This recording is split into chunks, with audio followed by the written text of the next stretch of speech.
Recognition, power, and influence is your birthright, and this podcast shows you how to get there. Welcome to episode number 266. Today's episode is kicking off Black History Month with an incredible woman that I had the pleasure of working with and helping her advance into higher levels of leadership a couple of years ago. And she is a phenomenal leader in her own right. And I wanted to celebrate her this month in particular as part of Black History Month because, well, why not? And we need to. I think that in the United States in particular, the news of diversity and inclusion and even just thinking about Black History Month is waning and feeling very heavy this year. And whenever it feels like the odds are really stacked against us and there's a lot of pressure being pushed up against these efforts, I remind myself and my clients and you as my listeners to double down on your own personal efforts and what you can continue to control. And as you'll hear through Summa's story today in the podcast, it's a remarkable journey of her really focusing on herself and getting more comfortable with her own visibility, and that journey that she has taken, to both find herself and her voice as a leader, but then also to raise her hand, to speak up more, and to be able to be a role model for so many other women in leadership. Let's get started. Welcome to Women Changing Leadership. I am your host, Stacy Mayer, and I teach you how to get promoted, get paid, and bring your whole self to the leadership table. I am on a mission to change organizations from the C-suite out because women are the new face of leadership, and we are doing it on our terms. Hello, corporate badasses. Welcome to another episode of Women Changing Leadership. I'm your host, Stacy Mayer, and super excited, as always, to be here with you again this week. Today's guest is so wonderful. And I say that from a really big place in my heart. I had the incredible opportunity to work with Summa a couple of years ago inside of the Leadership Table Mastermind, and she is just an absolutely incredible gem and wonderful human being and impactful leader. And the work that she's doing is just so powerful. In the last 6 months, I've been able to witness another side of her really coming to life in social media and putting herself out there as a thought leader. And then I got this beautiful trifecta where Summa reached out to me and almost like, like as a celebrity pitch. She's like, let me be on your podcast for Black History Month. And I'm like, well, yeah, you should be on my podcast every single month. And yes, let's book it. And it's a really rewarding moment as a coach to see your clients grow beyond you and the work that you did with them, but also then to be able to bring them back and celebrate them in this bigger way. So I'm just really grateful, Summa, for your courage and your leadership and for thinking of me. Thank you so much for being here. Stacy, thank you so much for that warm welcome. It's always an honor to be on your platform, and I'm excited to dive into our conversation and just share insights that I hope will resonate with your incredible corporate badass audience. Yeah, awesome. Well, let me give a formal introduction of you and then we'll just dive into some questions. Summa Simmons leads the financial heartbeat of Victoria's Secrets & Company as its Associate Vice President of Treasury, ensuring the company's financial strategies align with its growth and success, and that cash is strategically managed to support the business. Summa is committed to fostering growth, collaboration, and balance, proving that leadership is as much about empowering people as it is about strategy. She is a testament to how women leaders can thrive, inspire, and break barriers across industries. Yes, you are. Yes, you are. I'm so excited. All right, Summa, let's get started with the big question. Tell me all your secrets to success. That's a big one, Stacy. So my biggest secret has been redefining what success looks like on my terms. It's easy to chase someone else's version of achievement, but that's not always fulfilling. And so true success had to begin to align with my personal values and my goals. And so for me, it's built on three pillars. There's radical self advocacy. No one is going to advocate for your growth and your potential better than you. Learning to articulate my value and push for opportunities in and outside of work has been a game changer. Building genuine relationships rather than just networks. The real magic happens when you invest in meaningful, authentic connections over transactional ones. So those relationships built on trust have opened doors for me that I just would have never expected or known existed. And third, being intentional about documenting my impact, keeping my own score, recording my contributions and wins just for me. It's a confidence booster and helps me show up prepared when it's time to make my case or just to remind myself, girl, you got this. Mhm.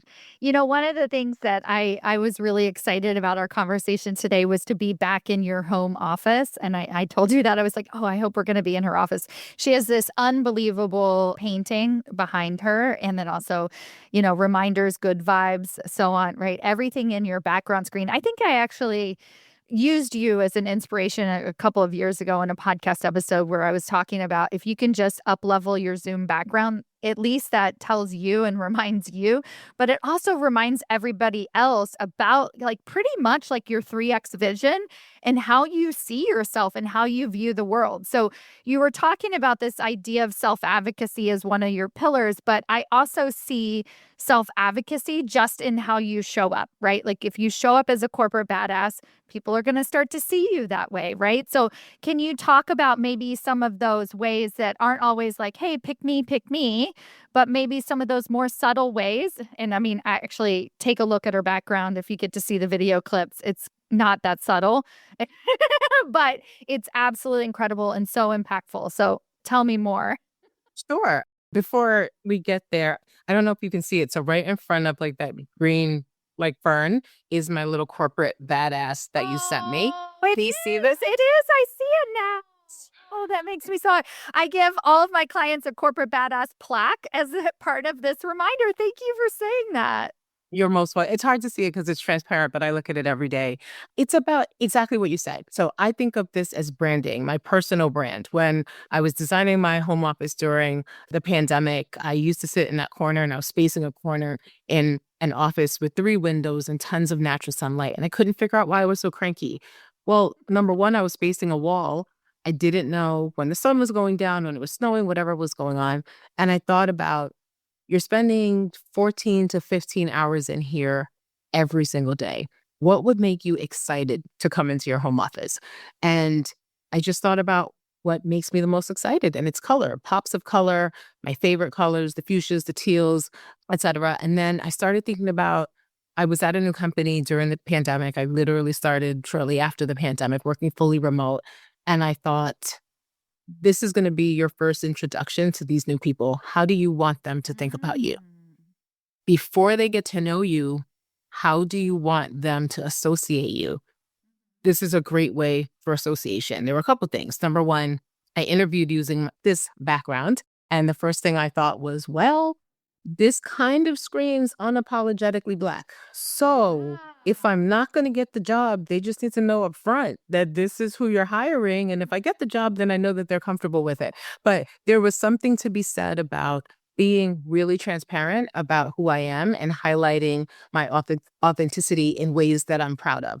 And as I think about that in the broader context, it really is always going to be about your brand. Like Stacy, your brand is smiling and really high energy and always positive, and that comes through in every conversation and email I've ever had an exchange with you. And I think the subtle ways of creating that in your physical environment, your emotional environment, that's helpful. Like that's just how you decide how you want to show up. Yeah, exactly. And I bet this wasn't easy for you. I mean, she makes it sound super easy, but, being the one and only in the room and, working in an industry in finance, I'm sure that this is like, let me be more me, let me be more different. So, can you share with us perhaps some of your process and some of the challenges or, how you got to this point where you were very comfortable being so visible in this way? That is a fantastic question. Most of your listeners and viewers probably don't know, but I underwent some serious weight loss. Like I've lost over 100 pounds. And so I know what it feels like to be over 200 pounds and somehow invisible, if that's Mhm. possible. And as you're stepping through your weight loss journey, whether you're on the way up from a regain perspective or you're on your way down, you're constantly calibrating, who do I see? How do I feel about her? How do other people react? How do I process their reactions? And it started from a weight loss or weight gain or just processing weight in general, how to be more different, but how to identify who you are and what you bring to the table and what you want people to experience. And it's obvious to most that I'm a Black woman, but I also want people to be curious about what does that mean beyond that? What, like, I can see that and I'm going to have an opinion about it, but what about you is going to pull me into a conversation, make me curious about why you chose those colors in your background, or does that mural represent something for you? And it does. She's my alter ego. When I am struggling through a tough meeting, it's perfect that she's right over my shoulder because she's looking at me and reminding me, girl, you got this. Give it all, leave it on the table, do what you have to do, and then we're going to celebrate.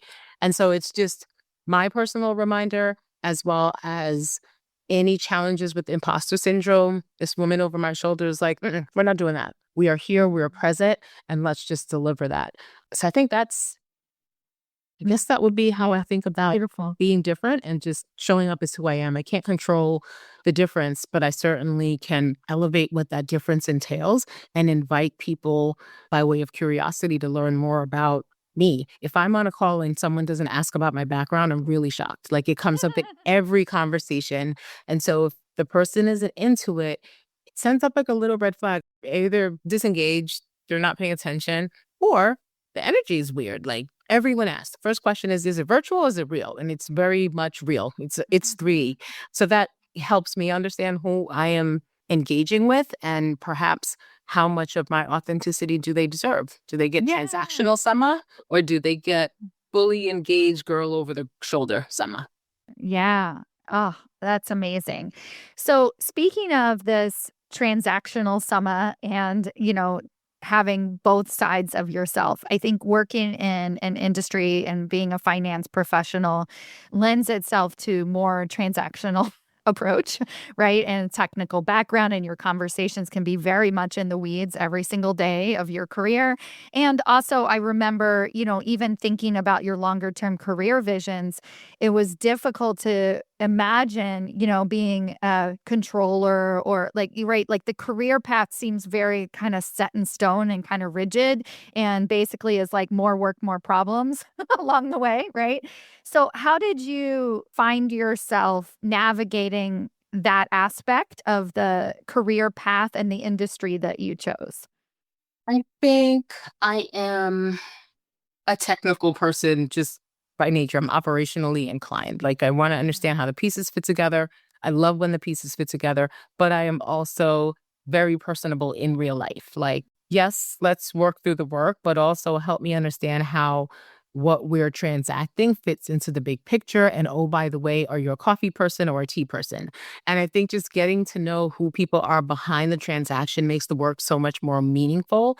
And it offers me an opportunity to be, again, all of who I am. That person who's really curious about how do we solve this work problem, and that person who's also curious about the other person, the other side of this transaction. How long have you been with the company? How many teams have you been on? What's your favorite vacation location? And I think it just lends to learning more about the actual work that's being done because the conversation goes beyond the task that you thought you were solving or the problem you thought you were solving. It just feeds into opportunities to become innovative. If I know more about what you're trying to do, I might be able to offer you a different solution or a broader explanation. Has this helped your career journey? Like, did you get a promotion as a result, or like, has it helped you kind of navigate and have other people, reward you as a result for this. Yeah, reward me with more work. Yep. Exactly. I know. Sometimes it can be like that. Yes, I think it has worked in the course of my career in the sense that I've gotten tapped for opportunities that I didn't know that I was interested in. And it might have been Mhm. I worked on a project with someone and they were like, I really enjoyed my experience with you. I've got this role open. What do you think about it? And oftentimes it was something I wasn't thinking about at all. And I had to ask myself, do you even like that? Like, do you care about it? Part of it came from a place of people pleasing. Another part of it came from we don't necessarily have to stay on this path that we've defined because the path that we've defined is really finite and we don't know what we don't know. So Right. let's try this thing out with the understanding that if we hate it, we will go back to what we know. But in the role that I'm now in this treasury space, it started with a tap on the shoulder almost 13 years ago, and I've not looked back.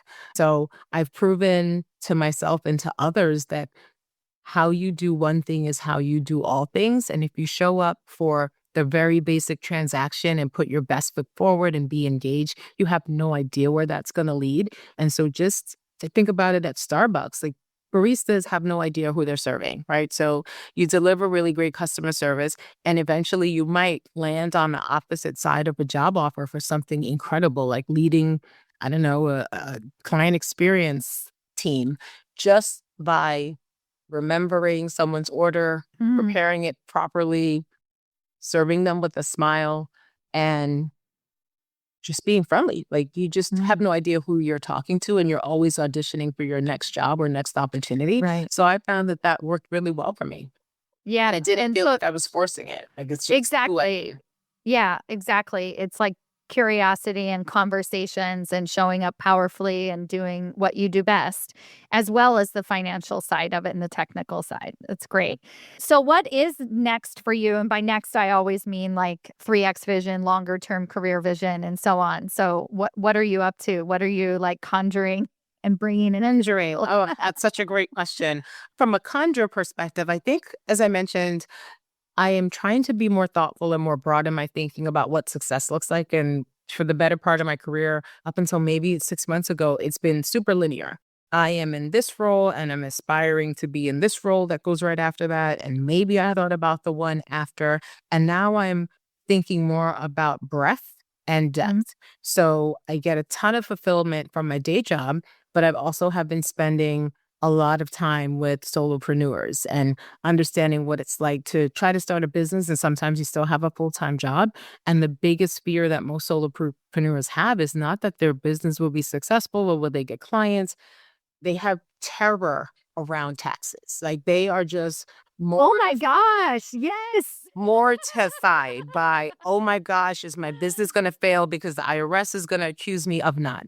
And so I've been really thinking about that. And I've had a tax business for almost 20 years and super low key, like handful of clients, but really listening to what the needs are of those in my immediate community and trying to think about how to serve them in a way that's valuable, not just the tax prep, because anyone can prepare your taxes, but have people go through tax season and have it feel like a season of success versus this season of angst and just, oh my gosh, I don't know what's going to happen. So making sure that when you sit down with your tax professional, all of your ducks are in a row. You're really proud of the work that you've done and you can see the value in your business because I do think specifically women business owners, they take so much pride in the work that they're doing. And everyone I've spoken to, their Achilles heel is, but I don't know about the tax thing. I'm so nervous. And so I'd love to just take that off the table for them. So that's something that Oh, I'm that's conjuring. huge. And it's in real time. I mean, like you said, you've been doing this for 20 years, and I could see you being more visible on LinkedIn, both as a leader, but also as a thought leader, and really kind of what it is that you want to give back to the community and how you want to serve in a bigger way. And so that was also very obvious to me. And I can see this like I always see things as being much more circular. And I know when we work together, it was kind of breaking you out of that ladder, mentality. While that ladder is important and, we keep raising our hand and we deserve more money and we're ready and all those great things, it's also about expansion and that ability to kind of hold more space for more people. And so I can totally tell that that has been a driving force for you and also really helpful. for a lot of women. I'm so excited. I'm very grateful for that. That's Thank you. amazing. Thank you for letting me share that. I haven't officially said it out loud, so I guess that's breaking news. Yeah, and it's not every day that I get a quote unquote pitch from my clients, right? Like, especially because it's like, it's two different worlds, right? It's like the corporate leadership role. Although I do have several of the women inside the leadership table mastermind are working on speaking gigs and they're getting multiple offers, paid speaking gigs, and, started their own podcast, writing a book, all of those great things to be able to step into their thought leadership. But I'm also curious from you. So you spoke a little bit about Black History Month, and I don't want to, I have assumptions why it's important to have Black role models, people who look like you that you can aspire to be like. But how do you define that as a leader? Why is it important for you to engage? And like I said, I would actually have you on my podcast every month. Let's have date with Summa this month. But in particular, why this time of year, why it's so important for you as a leader to kind of speak up, to show up visibly, and to actually raise your hand. Sure. I think it boils down to representation matters. I have not seen a dozen Black women um, serve as treasurers of publicly traded Fortune 500 companies. And I aspire to become one. And a large part of what I've navigated over the last 12 to 15 years in this space is I don't encounter very many women in my field. I'm usually amongst many women, but they're usually not Black women. And as you get higher on the ladder, it kind of thins out. The women hang out in the operational roles, and the men take the lead as the bigger seats. And so it's super important for me to have finance professionals know at an early stage in their career that Treasury is a discipline that's incredibly unique and it's super niche, but it also is on the job training. And I love the idea that if hopefully they see me doing it, it's an option for them. I'm an accountant by trade. Like I have a degree in accounting. I book journal entries for, I don't know, 10, 12 years. And so meeting folks that are surprised that A, I am in the seat that I'm in, B, I'm a woman of color, and C, it all started out with an accounting degree, that really just encourages me to want to be more present and to show up for others and continue to write my manual list of female treasurers of publicly traded companies and eventually add my own name to said list. So You really have this list? Like, it's something that you have? And what did you say? There's like a dozen, or is there really actually a dozen? I had to feel like there wouldn't be. Okay. Oh my God. You are so incredible. Your name is on the list. And like, for me, it's never a surprise, that your success and this is how I've always see you. But I know that being a one and only in any type of environment is really challenging. And then, I know, without going into details, you can do whatever you want, but, it's not always easy. One, you have the struggle of being one and only, but we don't all have very nice bosses, other bosses, people above us, right? Like different types of environment. And I know that for you, it's been, and you can probably guess this if you're listening to this podcast, that she has learned to create safety within herself and take care of herself first, no matter what's happening around her. So I would love to kind of speak to that idea of creating a safe environment for yourself, even when it's not a safe environment externally. oh boy, that is a huge one. I would say that creating a safe environment for yourself ironically starts with safety created with others. And it's that validation that you do need a safe space. Everyone talks about psychological safety, but that is not a one person job. I can be as psychologically safe as I am with Summa, but when I introduce another person into the conversation and I'm hit with a microaggression or just a full on aggression, I probably can't take it up with the person in the moment. And so I first have to process, did that just happen? Oh, that whole happened. And then I need to figure out, who can I share this with that is not going to gaslight me? And how do I want to feel after I share it? Am I sharing it for the purposes of venting? Am I sharing it for advice on how to navigate it? Am I sharing it for validation? And am I sharing it because I'll get feedback in exchange that's going to allow me to share this experience in a meaningful way to help someone else better navigate it. So I always want to be thoughtful about and share that with the person. Hey, I'm about to tell you something. I need feedback, or I really just need to get it off my chest. So the safety begins with another outlet to be able to say it, to feel confident. Because there are times where, nah, I didn't get that. It's share the exchange, and the other person goes, think you might be reading too much into it. I didn't get that. Or, oh my God, that's terrible. Like the reaction is even worse sometimes than you've processed it. And so that psychological safety begins with you having a safe space to share the needful. And not everything is for your partner, and not everything is for your work bestie. Sometimes it's your mom, right? Like sometimes it's, Yeah. hey, this thing just happened. And she can remember the time in kindergarten where that thing happened, why it's triggering you 4 decades later in work. And it may not be specific to the work circumstance as much as it might have just been specific to whatever was happening at that point in time. And so it's really being able to identify where you want to take that, how you want to use it, and how you can detach from it in a way that's still impactful and meaningful. Whether you detach and you share it for the purpose of education, or you detach because it's just an intrusive thought that perhaps isn't necessarily as bad as it sounded, but you have your own mindset drama around it.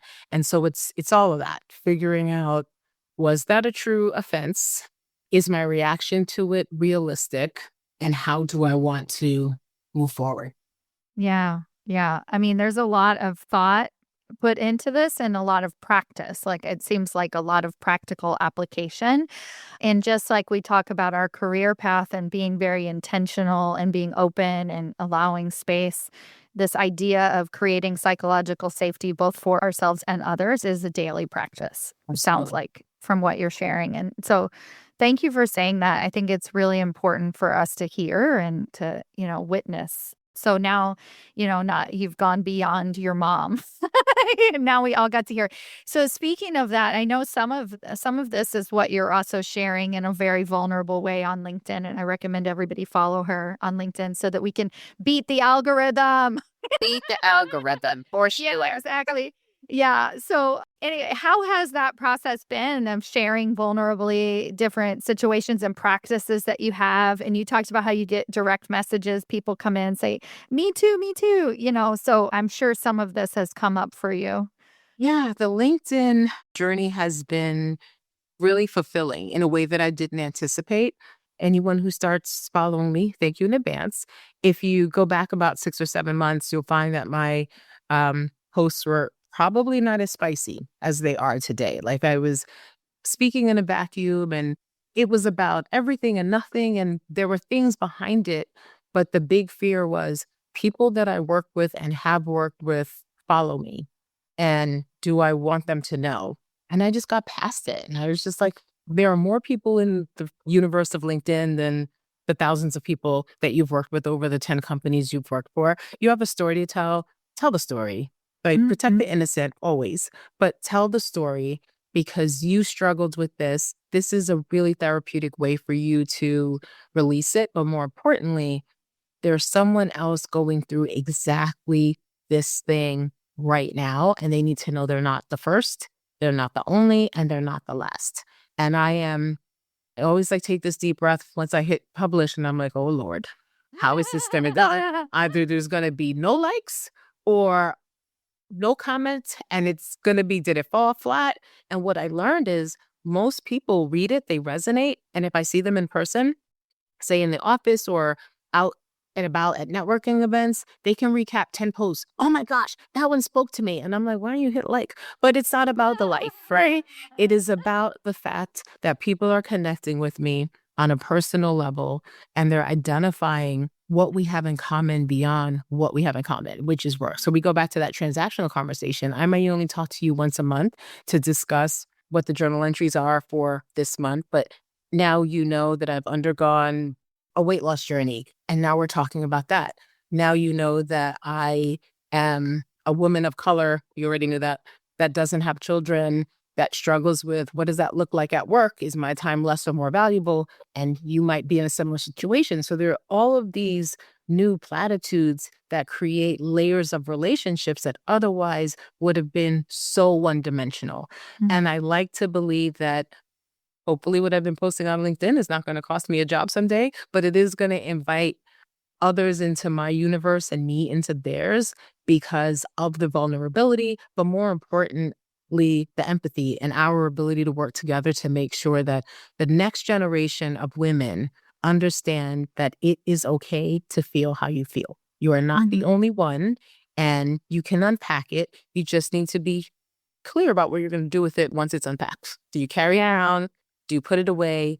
Or does it disappear? What does that look like?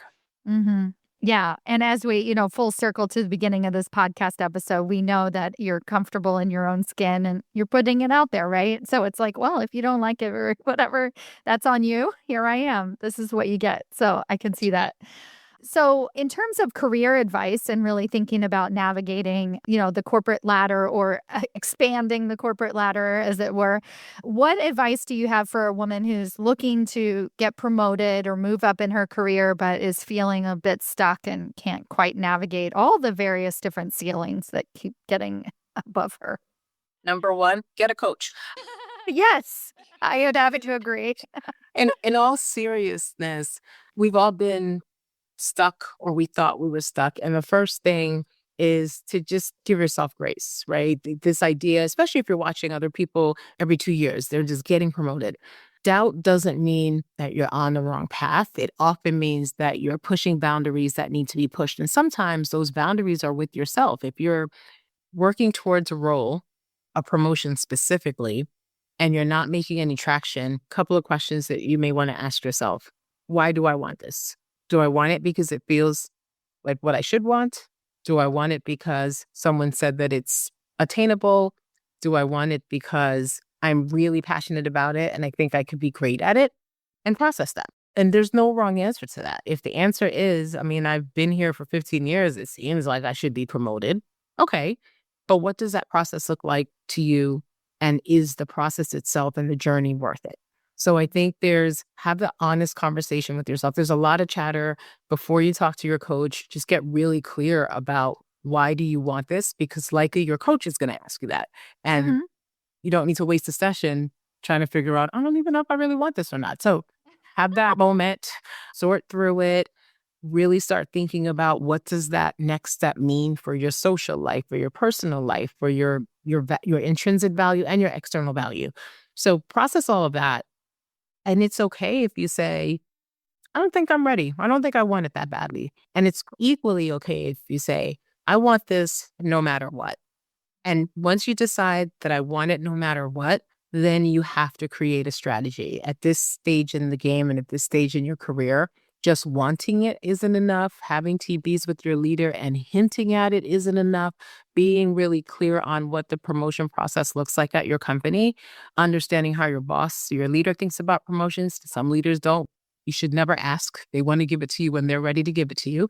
And you also just need to figure out, does it exist outside of where you are? And do you want it badly enough to get it elsewhere? So I think there are a lot of tentacles around the decision tree, but once you've determined, yes, I want this, then you need a bigger strategy beyond a to-do list. Like it's not, I got to clear these 4 projects and send these 6 emails. It now becomes really interactive. You need a team of sponsors and allies, and the way that you're showing up in your touch bases and understanding, is it the right time? What does the promotion cycle look like at your company? And where are you in terms of prerequisites for the role? Do you need to be in another lateral role before you can consider this one? Like, it's understanding the logistics as well as, unfortunately, the politics. Really getting clear on all of that and giving yourself the time, the room, and the runway to commit to doing the things to get there. And speaking of the $1 million coaching question, why do you personally feel motivated to have a seat at the table and voice, more importantly?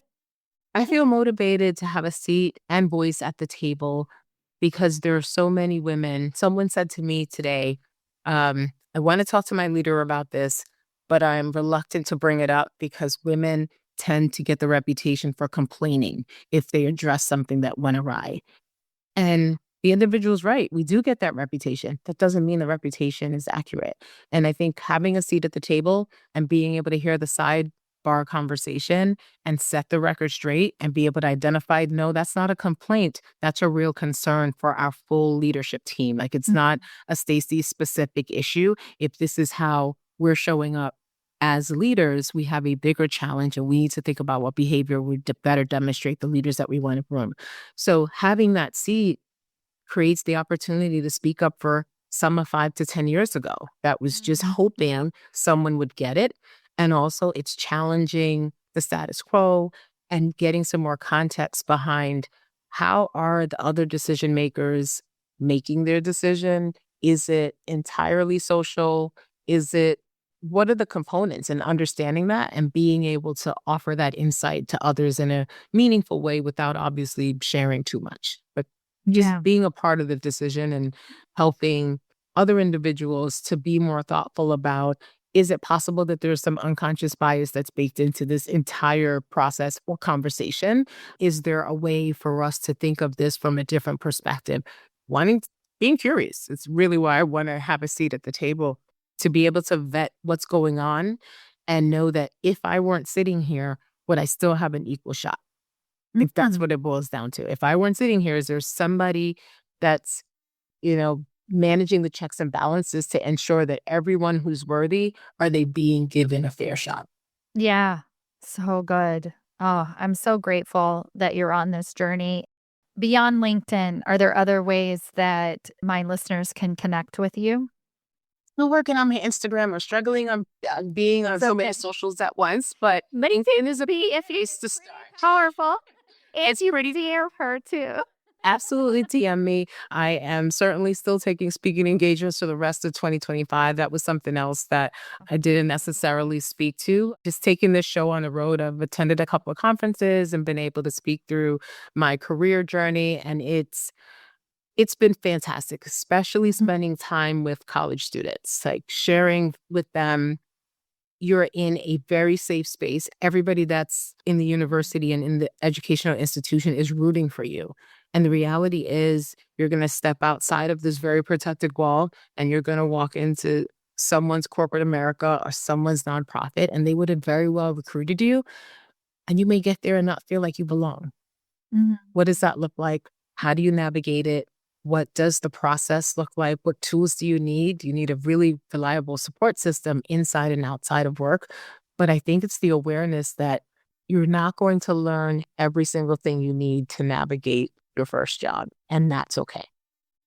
That is okay. As long as you know it's coming, you'll be ready.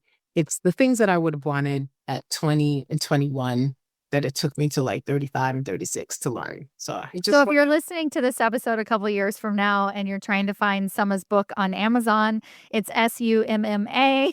So I am so grateful for you, all your leadership, this beautiful, wonderful conversation. Incredibly proud of the work that you're doing. And thank you. Thank you so much for being you. Thank you. I absolutely appreciate you for having me, and just your infectious laugh is just one of my absolute favorite things about you. Your passion for unleashing more corporate badasses into the world is something that I deeply admire.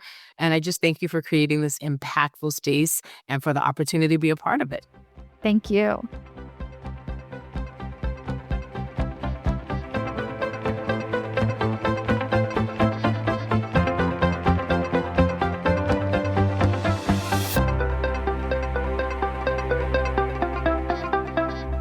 Before you go, I have a question for you. Do you know how close you are to your next promotion? Really? Not what your boss has told you, not what you even believe to be true, but have you actually taken the time to sit down, take an assessment, review the 5 categories that it takes to get promoted into senior executive leadership positions, and decided where you fall in each category and given yourself a ranking on a scale of 1 to 10 of how close you are to getting your next promotion? Have you done this? Well, now's your chance. If that feels interesting to you and you're like, hey, I want to know exactly how close I might actually be or how far away you might be and what it's going to take to get you even closer, then I invite you to take my promotability quiz. This is a quiz that I put together with practical tips that actually tell you where you're lacking and where you're winning. What are the areas that you actually need to improve and not necessarily what your boss is telling you all the time, so that you can take concrete steps towards landing that next promotion and changing the face of the leadership table. Go to yourpromotabilityscore.com to take your free assessment today.